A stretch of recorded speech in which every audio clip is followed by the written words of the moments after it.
Bismillahirrahmanirrahim. Assalamualaikum warahmatullahi wabarakatuh.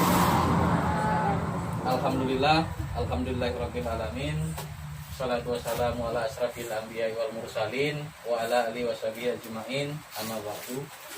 Pertama dan terutama sekali, marilah kita sama-sama memanjatkan puji dan syukur kepada Allah Subhanahu wa taala, yang mana pada kesempatan yang sangat berbahagia ini kita masih diberikan kesempatan dan kesehatan kepada kita semua, sehingga kita dapat berkumpul bersama-sama di salah satu rumah Ibu KPM PKH, yaitu dalam rangka kan kelompok atau P2K2 sebagaimana merupakan salah satu kegiatan rutin yang wajib kita lakukan dan ibu-ibu mengikuti, yang mana kami pendamping yang memfasilitasi kegiatan pertemuan kelompok. Kemudian salawat beriring salam juga tidak lupa kita panjatkan kepada kearifan kita Nabi besar Muhammad Sallallahu Alaihi Wasallam, yang mana beliau telah bersusah payah membawa umatnya dari alam kebodohan ke alam yang berilmu pengetahuan seperti yang saat-saat kita rasakan ini.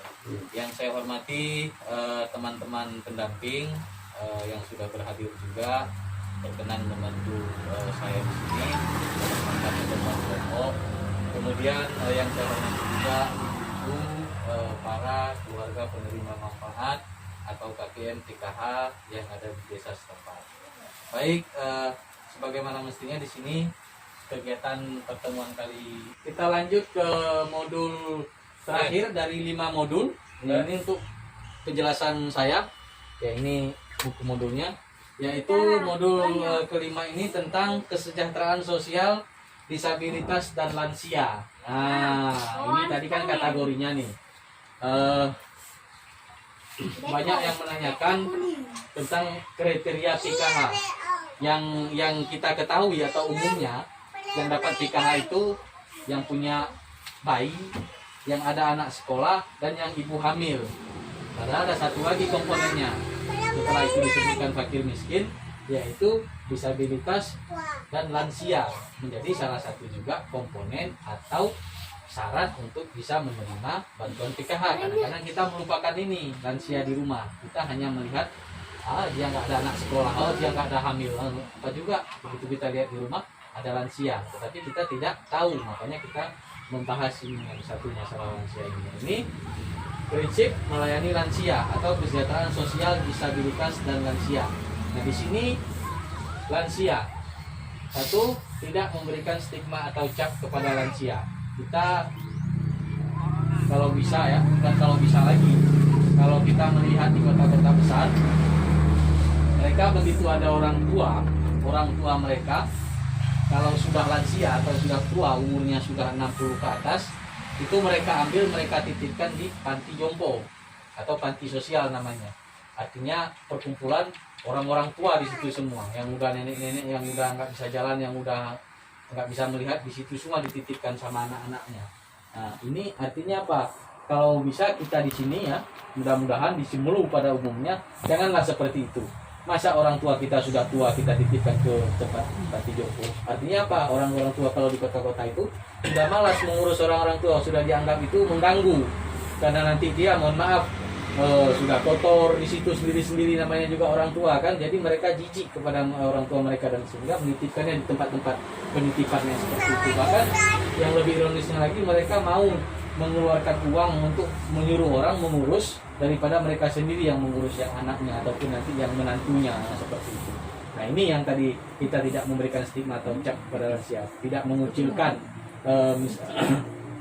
kemudian tidak membesar-besarkan masalah, menghindari sikap belas kasihan, penantian, kesempatan kepada lansia menurut kemampuannya, keluarga sebagai sumber pemecahan masalah. Nah, ini pengertian yang seperti saya jelaskan tadi. Nah, kemudian di sini yang menjadi prinsip melayani lansia, ketika misalnya di rumah ibu-ibu ada yang lansia, nah, kita tidak boleh yang berpikir bahwasanya mempersusah, intinya kalau kita bahasa di kampung, menjadi beban untuk keluarga yang di rumah. Jangan berpikir seperti itu. Kemudian selanjutnya cara menghadapi lansia yang sulit perilakunya. Kan ada juga ini di rumah ini, lansia ataupun nenek-nenek atau orang tua kita di rumah yang udah tua. Susah kita mengurusnya. Udah kita taruh di sini, tiba-tiba udah di pinggir jalan sana. Kita angkat sana, taruh di dapur, tiba-tiba udah ke kebun lagi. Nah, itu banyak pengalaman-pengalaman seperti itu. Nah, di sini apa yang harus ibu-ibu lakukan prinsipnya untuk menghadapi itu? Tetap menghormati dan menghargai lansia sebagai orang tua. Bersikap sabar dan bijaksana terhadap perilaku orang tua tersebut atau lansia. Memberikan kasih sayang dan menjadi pendengar yang baik bagi lansia. Ini yang ibu-ibu lakukan. Melakukan pendekatan pribadi. Misalnya dengan cara meminta nasihat pada orang tua atau pada lansia. Memberi kesempatan terhadap apa yang disukai lansia, termasuk kapan ia mau mandi, apa yang ia mau makan, apa yang ia mau kerjakan sepanjang tidak membahayakan dirinya. Nah, ini yang harus ibu-ibu tanamkan, sifat-sifat yang saya bacakan tadi ini kepada ibu-ibu yang ada di sini, untuk ibu-ibu terapkan kepada lansia atau orang tua yang ada di rumah. Nah, jangan misalnya kecuali yang udah memang membahayakan seperti yang poin kelima ini tadi, misalnya dia udah lansia, sukanya kalau misalnya ke pasar selalu naik sepeda atau naik motor, padahal dia nggak sanggup lagi, jangankan bawa motor, mengengkol Honda saja dia sudah tidak sanggup, mendayung sepeda saja tidak sanggup, tapi kita biarkan terus dia bersepeda ataupun misalnya bawa motornya, itu sudah membahayakan dirinya, lebih baik jangan. Nah, kayak gitu yang maksudnya yang kelima ini. Kemudian selanjutnya pelayanan terhadap penyandang disabilitas berat di keluarga. Nah, yang kita lakukan kepada mereka disabilitas berat ini, yang dimaksud dengan disabilitas berat ini orang cacat. Misalnya ada tangan, ada kaki, matanya misalnya nggak bisa melihat, nah, kemudian telinganya nggak bisa mendengar. Nah, ini yang dimaksud dengan disabilitas berat. Yang lebih beratnya lagi ini kalau memang tidak bisa berjalan sama sekali, sudah lumpuh gitu di kursi roda atau di tempat tidur. Yang harus dilakukan oleh keluarga di rumah yaitu satu, memberikan makanan 4 sehat 5 sempurna, memandikannya, mengganti pakaiannya, mengganti alas tidur, memberikan kasih sayang, memberikan rasa aman, untuk membuat akte kelahiran, membawa ke puskesmas terdekat untuk diperiksa, memberikan obat sesuai kebutuhan, memberikan kesempatan untuk bermain, kemudian memberikan terapi, menggerakkan anggota tubuh, menjaga dari kekerasan eksploitasi.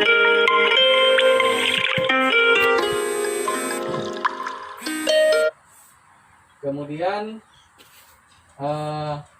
perabot, ya ini perabot di dalam rumah. Nah, ini penataan ruang harus menyiasakan atau memberikan ruang gerak dan sirkulasi yang cukup bagi penderita disabilitas. Nah, ini disesuaikan saja dengan kondisi di mana dia diletakkan, ini maksudnya kan.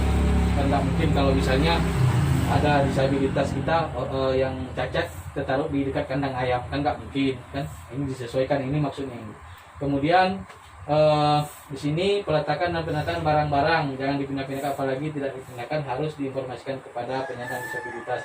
Nah, ini barang-barang yang milik dia, biasanya nanti dia selalu menanyakan di mana barang ini, di mana barang itu. Minimal kita kasih tahu barang ini ada di situ, ada pada tempatnya, nah, supaya dia tidak bisa. Kemudian perlengkapan peralatan yang diperlukan penyandang disabilitas dalam melakukan kegiatan sehari-hari, seperti misalnya tombol, kontak, ataupun misalnya pencahayaan yang harus dipasang pada tempat tidur. Nah, ini misalnya seperti kipas angin ataupun apa-apa. Kemudian adanya kecukupan ventilasi di dalam rumah. Kalau dia misalnya kita taruh di kamar, minimal yang menjadi kebutuhan dia di dalam kamar, misalnya kipas angin, kemudian misalnya lampu, makan minum dia itu harus tersedia. Mungkin seperti itu beberapa penjelasan tentang bagaimana cara kita memperlakukan atau mengayomi atau menjaga kepada lansia dan penyandang disabilitas sosial atau orang cacat. Nah, begini ibu-ibu yang dapat saya sampaikan tadi, cara-cara yang harus ibu-ibu lakukan kepada keluarga ibu-ibu apabila terdapat lansia dan penyandang disabilitas.